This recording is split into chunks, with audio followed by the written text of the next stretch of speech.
श्री सद्गुरु महाराज की जय। जीवन को ऊंचा उठाने वाली कहानी। मौजी भगत। जिला गुवाहाटी के खगीपुर नामक एक गांव में एक अहीर रहता था।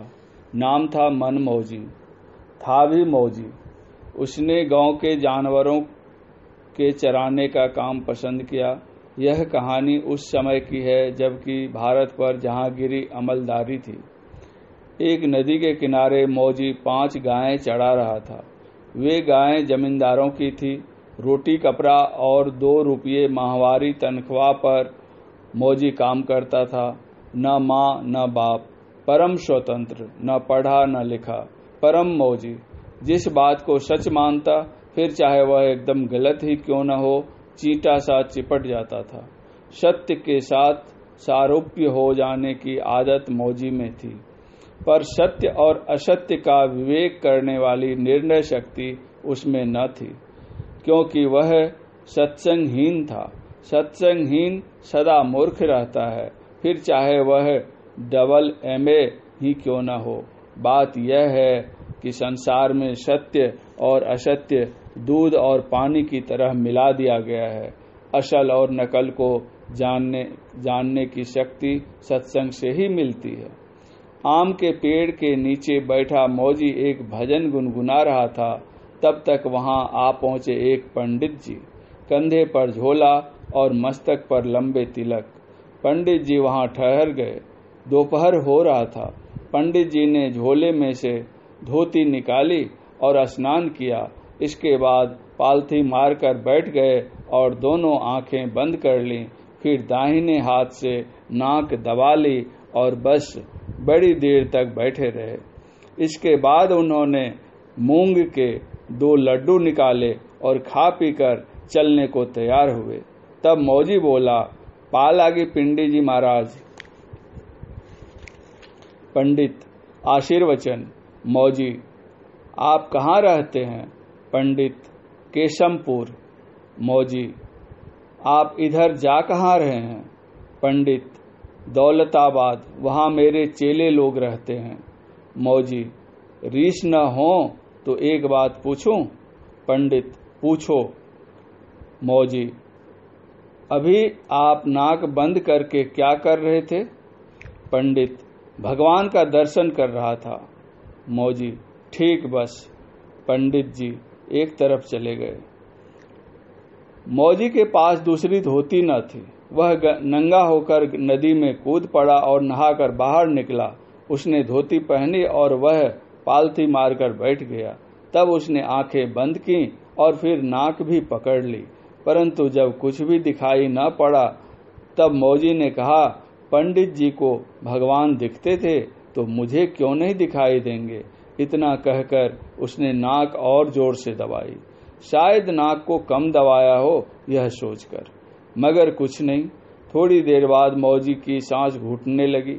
तब उसने कहा, प्राण ही चाहे क्यों न निकल जाए, लेकिन जब तक भगवान के दर्शन न होंगे तब तक नाक नहीं छोड़ूंगा। कुछ देर बाद व्याकुलता ने असह्य रूप धारण किया। मौजी बोला, प्राण प्यारे हैं, जरूर हैं, लेकिन भगवान से ज्यादा प्यारे नहीं। उसने नाक और भी कस ली। प्राण की डोरी भगवान के सिंहासन में बंधी होती है। चूंकि प्राण का रूप सांप जैसा है, इसलिए समस्त सांपों के यानी समस्त प्राणी के समूह शेषनाग पर भगवान विष्णु जी सदा विराजमान रहते ही हैं। मौजी के प्राण का खटका सिंहासन पर पहुंचा।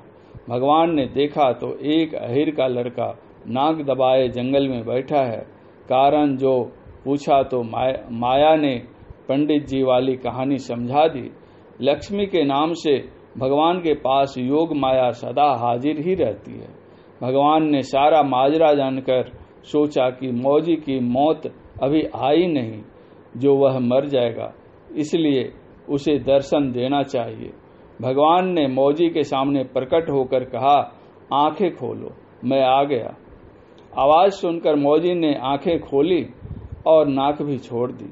कुछ देर सांस लेकर वह बोला, आप कौन हैं? भगवान, मैं भगवान हूँ। मौजी, इसका क्या सबूत कि आप ही भगवान हैं? भगवान, तुम जैसा चाहो सबूत ले लो। मौजी, मैं उन पंडित जी को बुलाए लाता हूं, अभी वे बहुत दूर नहीं गए होंगे। अगर पंडित जी कह देंगे कि तुम ही भगवान हो तो मैं मान लूंगा, क्योंकि उन्होंने भगवान देखे हैं, मैंने तो कभी देखा नहीं। भगवान, अच्छी बात है। मौजी, लेकिन जब तक मैं पंडित जी को लेने जाऊं तब तक कहीं अगर आप खिसक गए तो? भगवान, नहीं, मैं यहीं खड़ा रहूंगा। मौजी, अनजाने आदमी का क्या विश्वास, मैं आपको रस्सी से कसकर इस आम के वृक्ष से बांध जाऊंगा। भगवान, अच्छा भाई, बांध लो। मौजी उठा, 5 गायों की रस्सियां खोली और उन सब को बांधकर उसने 30 हाथ लंबा एक रस्सा तैयार किया। भगवान बेचारे खुद ही आम के वृक्ष से सटकर जा खड़े हुए। मौजी ने बेकलक तरीके से उनको कसकर बांध दिया। फिर वह दौड़ा। 2 फलांग दौड़ने के बाद पंडित जी दिखलाई पड़े। उसने चिल्लाकर कहा, ओ पंडित जी महाराज, चलो देख लो कि तुम्हारे वाले भगवान यही हैं कि कोई दूसरे। मैंने उनको आम के वृक्ष से बांध दिया है। पंडित जी ने आवाज सुनी मगर मतलब कुछ भी न समझे। मुड़कर देखा तो वही लड़का दौड़ता आ रहा है जो नदी किनारे मिला था। पंडित जी ने सोचा कि यह युवक है और मैं बूढ़ा हूं, कहीं मेरा झोला छीनने न आता हो। पंडित जी आगे को सरपटे, मगर मौजी था अपनी धुन का पक्का। उसने दौड़कर पंडित जी का हाथ पकड़ लिया। लाचारी के कारण पंडित जी वहां आए जहां वह आम का वृक्ष था। मौजी, देखो पंडित जी, यही भगवान है ना? पंडित जी ने बहुत इधर उधर देखा। आम के वृक्ष एक रस्सा लिपटा था और कहीं कुछ न था। पंडित जी कहाँ हैं? मौजी, दिन में नहीं सूझता, वे कैसे बंधे हैं? पंडित जी ने अपना पिंड छुड़ाने की गरज से झूठ ही कह दिया कि हाँ यही हैं। इसके बाद मौजी फिर बोला, नजदीक जाकर देख लो, फिर कभी यह मत कहना कि ये वे नहीं हैं। पंडित जी को भगवान दिखाई नहीं दे रहे थे, परंतु उन्होंने कहा, बस यही है, यही है। अब पंडित जी की छुट्टी थी, वे चल दिए। मौजी ने रस्सा खोला, भगवान के चरण छुए। भगवान, वह पंडित मेरा भक्त नहीं है, वह तो पाखंडी है। मौजी, तो आप पाखंडी को क्यों दर्शन देते हैं? भगवान, मैंने उसे कभी दर्शन नहीं दिया। मौजी, वाह, वह कहता था कि मैं रोज दर्शन क्या करता हूं और अभी मेरे सामने वह आपको देख गया है। भगवान, उसने न तो आज देखा और न पहले कभी देखा था, वह झूठा है। मौजी, लेकिन उनके झूठ ने मुझे सच से मिला दिया। वे पाखंडी ही सही, परंतु मेरे गुरु हैं। भगवान, तुम क्या चाहते हो? मेरा दर्शन व्यर्थ नहीं होता।